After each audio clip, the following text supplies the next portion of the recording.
우리는 지금 성령 충만이라고 하는 5장 18절에서 성령 충만에 대해서 함께 말씀을 나누고 있습니다.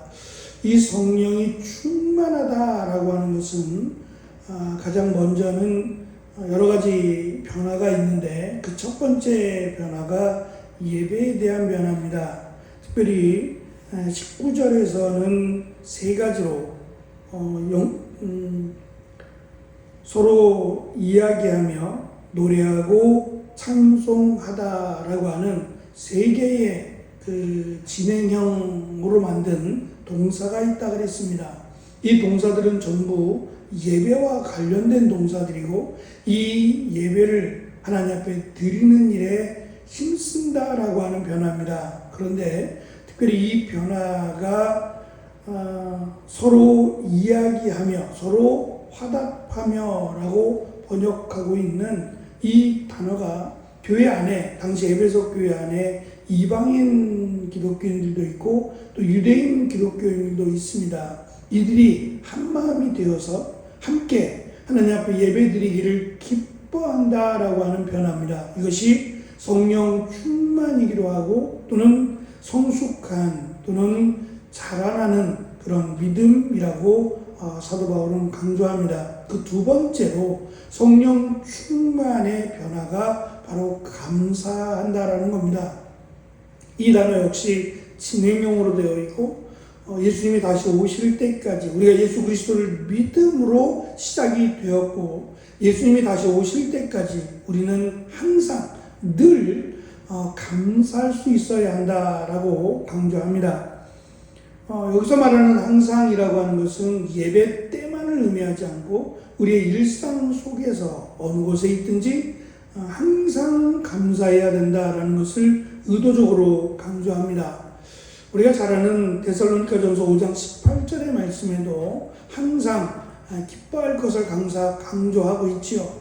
이 감사라고 하는 단어는 원래부터 있었는지 아니면 사도 바울이 이 단어를 만들었는지는 알 수 없습니다.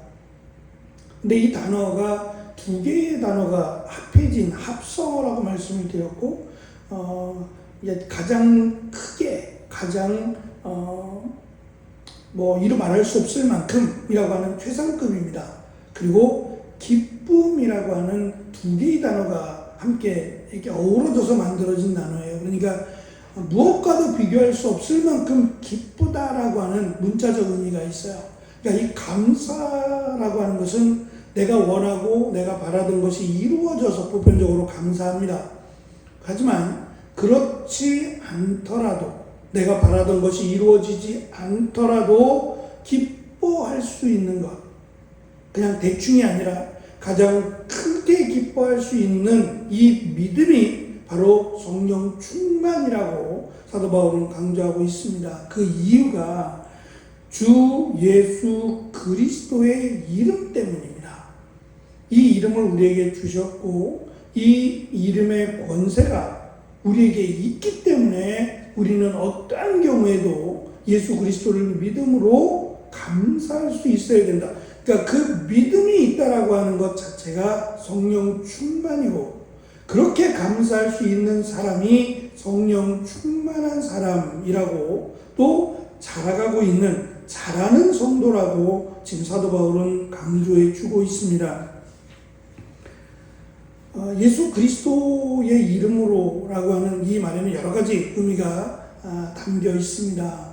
예수 그리스도를 이 땅에 보내신 하나님의 은혜부터 시작이 되어서 예수 그리스도가 우리의 죄를 대신해서 십자가에 달려 죽으시고 부활하신, 그래서 그것을 믿는 모든 자들을 구원하신 측량할 수 없는 하나님의 은혜에 대해서 우리는 기억하고 감사할 수 있어야 된다는 겁니다. 그래서 어쩌면 역설적이죠. 지금 예수 그리스도를 믿음으로 고난을 당하고 있어요. 황제 숭배 또는 보편적으로는 술 취하지 말라고 이야기하는 술의 신을 믿는다든지 아니면 다양한 그런 종류의 신들을 믿는 것을 자랑으로 삼았어요. 특히 에베소 교회는 아데미 여신이라고 하는 이렇게 가슴이 많이 달린 다산을 상징하는 여신이 도시의 중앙에 세워져 있었어요. 도시의 중앙에 신전이 있었고 그 신전, 그 신이 아덴의 여신이라고 하는 그 신이 우리를 지킨다, 우리를 보호한다라고 믿어왔어요.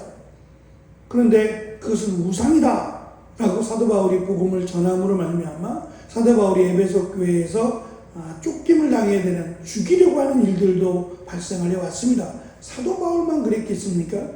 역시 동일하게 복음을 전하는 이들을 칭찬하리는 만마죠. 오히려 이 도시에서 떠나가라고 말할 것이고 심지어는 다양한 방법으로 고통을 가할 겁니다. 그럼에도 불구하고 감사할 수 있다라고 하는 것은 이 고통의 문제, 고난의 문제가 아니라 근본적으로 우리가 하나님의 자녀됨을, 그리고 우리가 예수 그리스도로 말미암아 구원받았기 때문에 감사할 수 있다라고 하는 내용을 담고 있습니다. 우리가 감사해야 될 대상은 궁극적으로 하나님 아버지라고 밝힙니다. 이 하나님께서 원하시는, 하나님이 기뻐하시는 감사의 근원은 바로 주 예수 그리스도의 이름 때문입니다. 우리가 기도할 때 예수 그리스도의 이름으로 기도한다고 하는 것은 그 이름의 권세, 수많은 예수라고 하는 이름이 있지만 우리가 부르는, 우리가 고백하는 이 예수는 바로 하나님이신, 그리고 우리의 죄를 대신하여 죽기 위해 이 땅에 오신 메시아이신 그리스도이신 바로 그 예수님이라는 겁니다. 그리고 그 예수님 때문에 우리가 하나님 앞에 기도할 수 있고 하나님을 아버지라 부를 수 있는 이 놀라운 은혜로 인해서 우리는 감사한다라고 하는 것을 강조합니다. 우리가 잘 아는 예수 그리스도의 이름의 권세는 예수님의 이름으로 하나님 앞에 기도할 수 있는 그런 은혜고, 두 번째는 예수 그리스도의 이름이 누가복음에도 또 사도행전에도 기록하고 있는 것처럼 귀신을 쫓아내고 또 병든 자를 고치는 이런 능력과 은혜가 있다라는 점을 우리는 압니다. 그래서 이렇게 하나님 앞에 감사할 수 있다, 예수 그리스도의 이름으로 인해서 감사할 수 있다라고 하는 것은 우리에게 열어놓으신 하나님의 축복의 통로라고 할 수 있어요. 우리는 결과만을 놓고 응답이 되었느냐 또는 이루어졌느냐에 대한 결과만 놓고 평가할 때가 많습니다. 그러나 그 결과는 하나님이 결정하시는 거예요. 그러니까 내가 응답이 되었기 때문에 기뻐하는 게 아니라 예수 그리스도의 이름으로 기도했다는 것 때문에 기뻐할 수 있어야 된다라고 바울은 우리에게 가르쳐 줍니다. 특별히 바울은 이 성령 충만과 이 감사함을 연결할 때에 자신을 연결하는 게 아니에요. 나도 연결을 하지만 특별히 교회 안에서 앞에서도 언급한 것처럼 모든 사람, 다양한 사람들이 함께 하나님 앞에 예배 드릴 수 있는 것, 그것을 기뻐하는 것을, 그 예배의 변화에 대해서 성령 충만의 첫 번째로 삼는 것처럼 두 번째, 항상 감사할 수 있다라고 하는 그 전제는 나로 인해서도 있지만 보통은 다른 이들 때문에 감사하는 거예요. 내가 저 사람과 함께 예배 드릴 수 있음에 감사하고 함께 믿음의 길을 걸어갈 수 있음에 감사하고, 그래서 그것이 내가 기도의 제목으로 삼는 대상일지라도 그들을 나에게 맡기시고 내가 그들을 위해서 기도할 수 있고 섬길 수 있음에 감사할 수 있어야 된다라는 부분을 특별히 강조합니다. 그래서 에베소서를 시작하면서 1장 6절에서 그리고 16절에서 사도 바울은 에베소 교회에 처음 편지를 쓰는 그 처음 부분에서 내가 여러분들을 위해서, 여러분들로 인해서 하나님 아버지께 감사한다 그랬습니다. 그 이유는 여러분의 믿음이 자라가고 있다는 소식을 들었기 때문이고, 또한 그 믿음이 자라간다라고 하는 말은 지금 사도 바울이 강조하고 있는 이들이 성숙해져 가고 있는 교회 안에 서로 다른 신분적으로 또는 어떠한 그 여건 속에서 부로 인해서 또 지식으로 인해서 다양한 그런 다름이 서로를 향해서 공격하지 않고 서로를 위해 기도해주고 서로를 배려해주고 섬기고 마지막 세 번째로 등장하는 봉사한다라고 하는 그러한 모습이 보이기 때문이에요.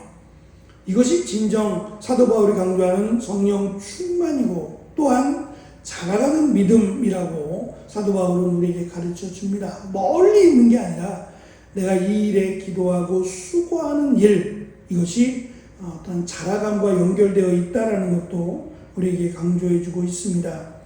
성령 충만한 성도가 어떻게 다른 성도들을 향한 하나님의 은혜에 감사하고 그들을 위해 기도하고 섬길 수 있음에 사도 바울은 감사라고 말합니다.